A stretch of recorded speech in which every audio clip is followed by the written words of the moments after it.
Bismillahirrahmanirrahim. Assalamualaikum warahmatullahi wabarakatuh. Pada pertemuan kali ini kita akan membahas mengenai elektrokimia. Handphone bisa menyala atau hidup disebabkan karena adanya baterai. Nah, kemudian warna perhiasan yang memudar itu bisa kembali lagi dengan cara proses penyepuhan. Kedua aplikasi ini adalah penerapan dari elektrokimia. Elektrokimia ini adalah ilmu yang mempelajari mengenai hubungan antara reaksi kimia dan arus listrik. Bisa jadi reaksi kimia yang dapat menghasilkan arus listrik ataupun sebaliknya, arus listrik yang dapat menyebabkan terjadinya suatu reaksi kimia. Dalam elektrokimia ini ada dua komponen penting, yaitu ada elektroda dan ada elektrolit. Nah, elektroda ini terdiri dari dua jenis, ada katoda dan ada anoda. Berdasarkan kespontanannya, elektrokimia terbagi menjadi dua jenis. Ada sel volta yang berlangsung secara spontan dan ada elektrolisis yang berlangsung secara tidak spontan. Nah, sekarang kita akan membahas mengenai sel volta. Sel volta ini adalah alat yang ditemukan oleh Luigi Galvani dan Alessandro Volta, yang mana dari sel volta ini ternyata ditemukan terbentuknya arus listrik dari reaksi kimia. Nah, reaksi kimia yang dimaksud adalah reaksi redoks, yaitu reaksi reduksi dan reaksi oksidasi. Dalam elektrokimia kan ada dua komponen penting, yaitu ada elektrolit dan ada elektroda. Dalam sel volta ini, elektrodanya kan terdiri dari katoda dan ada anoda. Nah, di katoda ini dia terjadi reaksi reduksi, sedangkan di anoda terjadi reaksi oksidasi. Supaya terjadi arus listrik, otomatis harus ada yang kutub positif dan ada yang kutub negatif. Katoda dia berperan sebagai kutub positif dan anoda dia berperan sebagai kutub negatif. Untuk menentukan mana yang mengalami reaksi reduksi dan mana yang mengalami reaksi oksidasi, itu bisa dilihat dari harga E0 selnya. E0 sel ini adalah harga atau nilai potensial elektroda standar. Jadi dilihat mana yang mempunyai E0 selnya lebih besar dan mana yang lebih kecil. Jika E0 selnya lebih besar, maka dia mengalami reaksi reduksi dan dia berada di katoda. Sedangkan jika E0 selnya dia lebih kecil, maka dia mengalami reaksi oksidasi dan berperan sebagai anoda. Nah, potensial elektroda ini apa sih? Potensial sel elektroda ini adalah perbedaan rapatan muatan yang menyebabkan terjadinya beda potensial listrik antara elektroda yang mendorong elektron mengalir. Nah, kemudian potensial elektroda standar ini atau E0 sel ini adalah potensial elektroda yang dibandingkan dengan elektroda hidrogen yang diukur pada suhu 25 derajat Celcius dan tekanannya 1 atmosfer. Makanya disebut dengan potensial elektroda standar atau E0 sel. Nah, untuk menentukan harga E0 selnya itu adalah dengan cara harga E0 sel reduksi dikurangi dengan harga E0 sel oksidasi. Karena sel volta ini berlangsung secara spontan, sehingga harga E0 selnya itu harus bernilai positif.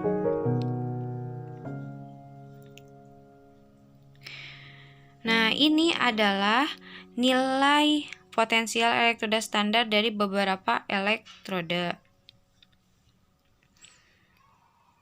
Nah, kita akan masuk ke contoh. Contoh misalkan ada reaksi tembaga dengan reaksi seng. Nah, tembaga dia mempunyai harga NO selnya sebesar 0,3 volt. Sedangkan seng dia mempunyai harga NO selnya adalah negatif 0,76 volt. Nah, langkah pertama yang harus kita lakukan adalah tentukan mana yang berperan sebagai katoda dan mana yang berperan sebagai anoda. Ingat tadi, jika harga NO selnya dia lebih besar, maka dia akan mengalami reaksi reduksi. Nah, sedangkan kalau misalkan dia reduksi, dia berperan sebagai katoda. Dari harga NO sel antara Cu dan seng, ternyata Cu ini dia atau tembaga ini dia mempunyai harga NO selnya yang lebih besar, sehingga tembaga ini dia akan mengalami reaksi reduksi dan dia akan berperan sebagai katoda. Sedangkan seng dia mempunyai harga NO selnya lebih kecil, sehingga dia akan mengalami reaksi oksidasi dan berperan sebagai anoda. Nah, sehingga reaksinya akan seperti ini. Anoda itu adalah seng, yang mana dia akan mengalami reaksi oksidasi, dan katoda dia adalah tembaga yang mengalami reaksi reduksi. Nah, karena sel volta ini adalah reaksi kimia yang dapat menghasilkan arus listrik, sehingga kedua elektroda ini disimpan secara terpisah dan mereka akan disambungkan dengan voltmeter, yang mana voltmeter ini dia berfungsi untuk mengukur arus listriknya, sedangkan jembatan garam ini dia berfungsi untuk menetralkan kelebihan ataupun kekurangan ion positif maupun ion negatif. Nah, kan tadi udah dibahas nih. Ternyata yang berperan sebagai anoda atau yang berkutub positif adalah seng. Ya. Itu adalah seng. Nah, karena dia berada di kutub negatif atau berperan sebagai anoda, sehingga dia itu akan mengalami reaksi oksidasi, yang mana seng ini dia nanti akan meluruh atau akan memudar dan berubah menjadi ion seng dan 2 elektron. Nah, larutan yang digunakannya itu, larutan di sini adalah larutan seng sulfat atau ZnSO4, yang mana ketika di dalam larutan itu terbentuk ion-ion, yaitu ada ion seng 2+ dan ion sulfat 2-. Nah, ketika proses terjadi ini, nanti seng kan akan meluruh, sehingga dia akan menyebabkan massa sengnya berkurang. Nah, luruhan seng ini dia akan berubah menjadi ion seng atau Zn2+. Nah, si Zn2+ ini dia nanti kan akan menumpuk dalam larutan ini. Jumlahnya nanti akan lebih banyak. Nah, sehingga ion positifnya akan lebih banyak. Nanti dia akan dinetralkan dengan jembatan garam ini, yang mana jembatan garamnya itu adalah natrium 2 sulfat atau Na2SO4. Nah, Na2SO4 ini dia akan terurai menjadi 2 ion Na+ dan 1 ion SO4 2-. Nah, yang akan masuk ke ion yang akan masuk ke dalam larutan ZnSO4 ini adalah ion SO4 2-. Kenapa? Karena di dalam sini dia akan kelebihan ion positif, sehingga supaya netral akan ditambahkan ion negatif. Nah, sedangkan di kutub katoda atau kutub positif itu ada tembaga, yang mana tembaga ini dia akan mengalami reaksi reduksi, yang awalnya dia dari ion-ion akan berubah menjadi padatan atau menjadi lempengan Cu atau partikel Cu. Nah, di dalam larutan elektrolit yang digunakannya adalah larutan elektrolit tembaga sulfat, yang mana larutan tembaga sulfat ini dia akan terurai menjadi ion tembaga dan ion sulfat atau Cu2+ dan ion SO4 2-. Nah, ketika proses berlangsung, ternyata massa tembaganya akan bertambah. Mengapa akan bertambah? Karena ion yang berasal dari larutan elektrolit ini dia akan mengalami reaksi reduksi, yang mana dia akan membentuk partikel-partikel tembaga, sehingga nanti akan menyebabkan si tembaganya akan bertambah massanya. Dan karena si Cu-nya dia berubah menjadi partikel tembaga, sehingga si SO4 2- nya dia berlebih, sehingga dia tidak stabil. Supaya dia stabil, makanya turunlah si ion positif yang berasal dari jembatan garam, yaitu adalah ion Na+. Nanti ion Na+ dia akan masuk ke dalam larutan ini untuk menetralkan larutan yang ada di tembaga.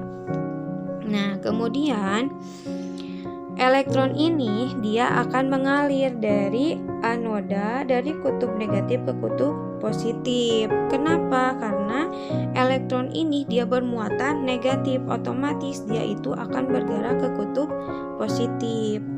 Nah, tadi dalam reaksi di anoda ini si Zn dia akan mengeluarkan 2 elektron. Elektron ini dia akan mengalir ke sini sehingga nanti akan terbentuk arus listrik. Nah, elektron yang dikeluarkan oleh seng ini dia akan ditangkap oleh si ion Cu2- Cu2+, sehingga nanti akan terbentuk ion tembaga. Dan ion tembaga ini akan menyebabkan tembaga ini massanya menjadi bertambah. Gitu. Nah, kemudian sekarang kita akan tulis notasi selnya dari reaksi antara seng dan tembaga, di mana yang berperan sebagai anoda adalah seng, dia yang mengalami reaksi oksidasi, dan yang berperan sebagai katoda itu adalah tembaga, yang mana dia mengalami reaksi reduksi. Sehingga notasi selnya adalah partikel Zn berubah menjadi ion Zn2+, kemudian garis 2 ini dia menyatakan jembatan garam yang dipisahkan oleh jembatan garam, yang mana ion tembaga dia akan berubah menjadi partikel tembaga, atau rumusnya adalah anoda kemudian katoda gitu. Atau ini artinya apa? 1,0 molaritas, artinya itu menyatakan konsentrasi. Jadi konsentrasi elektrolit yang digunakannya itu adalah 1 molaritas gitu. Atau enggak, pada umumnya biasanya notasi selnya seperti ini ya. Jadi konsentrasi larutan elektrolitnya tidak dicantumkan gitu. Berarti anoda, jembatan garam, kemudian katoda. Partikel seng berubah menjadi ion seng, kemudian ion tembaga berubah menjadi partikel tembaga. Nah, kemudian gimana kita tahu bahwa reaksi antara seng dan tembaga ini dia berlangsung secara spontan? Kita tentukan harga NO selnya, yaitu NO sel reduksi dikurangi NO sel oksidasi. Yang mengalami reduksi ini adalah siapa? Reduksi itu adalah Cu, dan yang mengalami reaksi oksidasi adalah Zn. Sehingga harga NO selnya adalah 1,1 volt dan harganya itu bernilai positif. Sehingga reaksi antara Zn dan Cu ini dia berlangsung secara spontan. Sehingga nanti akan menghasilkan arus listrik, yang mana yang bertindak sebagai anoda adalah seng dan yang bertindak sebagai katoda adalah tembaga. Gimana nih kalau misalkan kita balik? Yang berperan sebagai anoda adalah tembaga, yang berperan sebagai katoda adalah seng.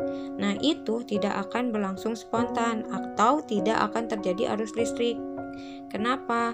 Karena harga NO selnya dia bernilai negatif sehingga tidak berlangsung adanya arus listrik. Sekian pertemuan kali ini, mudah-mudahan bermanfaat. Wassalamualaikum warahmatullahi wabarakatuh.